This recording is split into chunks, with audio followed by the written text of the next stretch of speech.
Graffiti walls, cracked sidewalks, and the heavy boom of drums echoing through the night. The air smells of smoke, cheap liquor, and ambition. In that chaos, a legend was born. His name was Old Dirty Bastard. When the Wu-Tang Clan exploded onto the scene in 1993, it wasn't just music, it was a movement. RZA, the mastermind. GZA, the philosopher. Method Man, the superstar. Ghostface, the soul. Raekwon, the storyteller.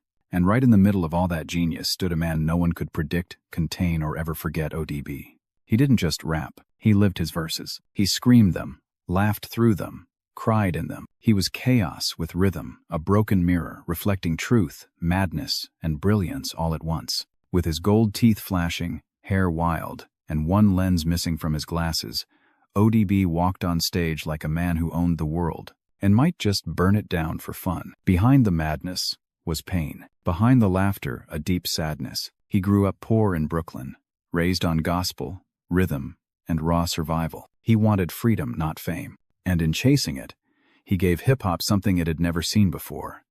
Pure, unfiltered honesty. One day, he pulled a child from beneath a burning car. The next, he stood on the Grammy stage in a brand new suit, shouting words that still echo decades later. Wu-Tang is for the children. Old Dirty Bastard was never just a rapper. He was a revelation, a storm, a reminder that genius and madness often share the same heartbeat. From the streets of Brooklyn to the blinding lights of the Grammys to a mysterious death that still haunts hip-hop. This is the story of Old Dirty Bastard, the wild heart of Wu-Tang Clan. Before he became Old Dirty Bastard, before the chaos, the fame, the madness, he was simply Russell Tyrone Jones. Born the 15th of November 1968, in the heart of Brooklyn, New York. He was one of 6 children in a small, crowded apartment, raised by Cherry and William Jones, a working-class couple trying to keep their kids safe in a city that never slept. His mother worked as a police dispatcher. His father drove for the New York Transit Authority. There was structure in their lives, but not much peace. Russell was different from the start. He hated rules, hated being told what to do. He'd show up to school late, if at all wild hair, mismatched clothes, a grin that said, "I don't care." His mother nicknamed him Rusty because, as she said, he was always dirty. He didn't care about being clean, only about feeling free. But inside that restless boy burned a gift: music. His mother sang in church and played instruments. His older brother Ramsey was a drummer, a real one, playing gigs in local clubs. The Jones family didn't have much, but they had rhythm. Music poured through the walls of that Brooklyn home like water through cracks. By age 11, Russell was already performing, lying about his age just to get on stage. A local label even offered him a record deal, but his mother turned it down. "He's too young," she said. She wanted him in school. He wanted to be on stage. That moment became the first spark of rebellion, the moment when Rusty began turning into ODB. When his parents divorced, everything changed. The home broke apart, and Russell's world started spinning faster. He turned to the streets, to the sound of hip-hop, which was just being born in the late 70 seconds. He loved the rhythm, the rawness, the honesty, and soon, he was living it. He started breakdancing, beatboxing, and battling kids in the neighborhood for bragging rights. It wasn't long before family re-entered the picture, not his parents this time, but his 2 cousins, Robert Diggs, later known as RZA, and Gary Grice, later known as GZA.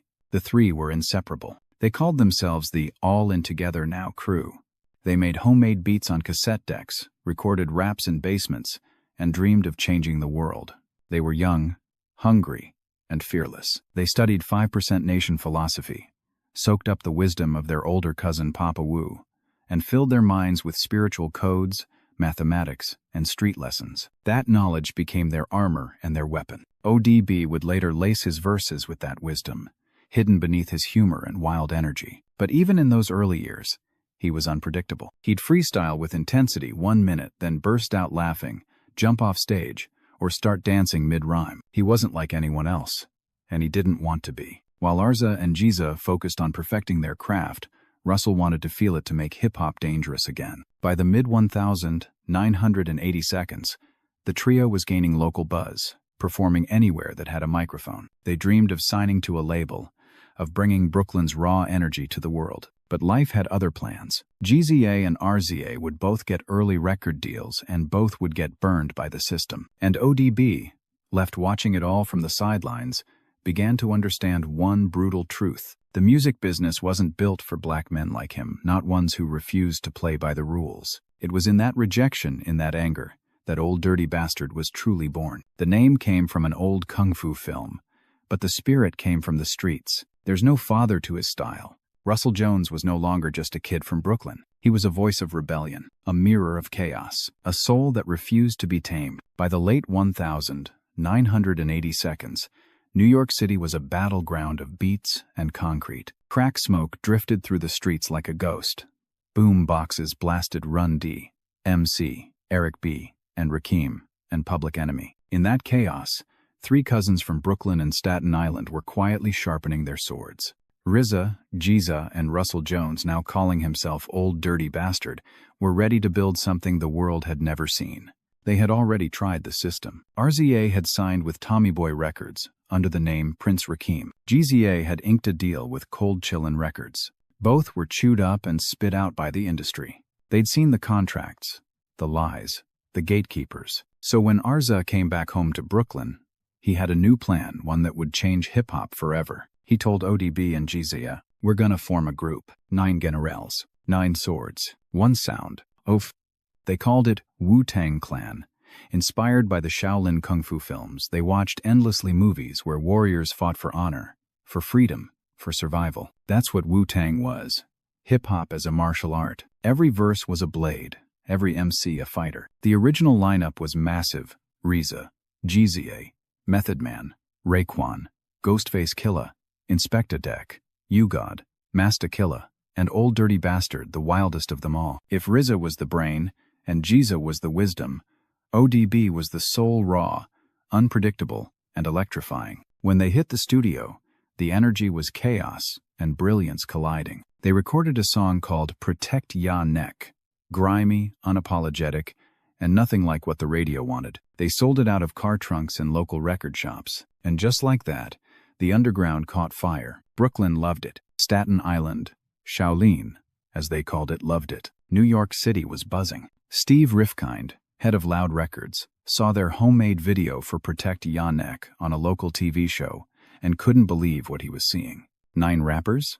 No manager? No stylist? No rules? It was madness, but it was real. He signed them, but under one condition from RZA. Each member would be free to sign solo deals with other labels. It was revolutionary. No one had ever done that before. Wu-Tang wasn't just a rap group, it was an empire. And in November 1993, the world met the army of Shaolin through their debut album. Enter the Wu-Tang, 36 Chambers. It sounded like nothing else. Dirty drums, dusty samples, screaming kung fu movie clips, and in the middle of it all, the wild, magnetic voice of Old Dirty Bastard. He didn't rap like anyone else. He sang off-key, yelled, whispered, and laughed through his verses. He was part preacher, part drunk uncle, part prophet.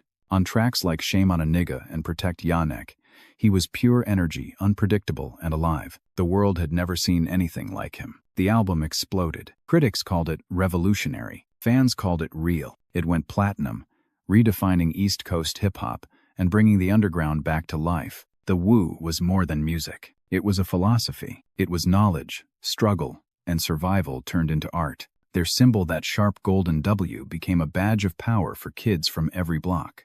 And in the center of it all stood ODB, half genius, half chaos, the voice of rebellion in a world that wanted control. The fame came fast, and so did the trouble. ODB's unpredictable behavior made him both beloved and feared.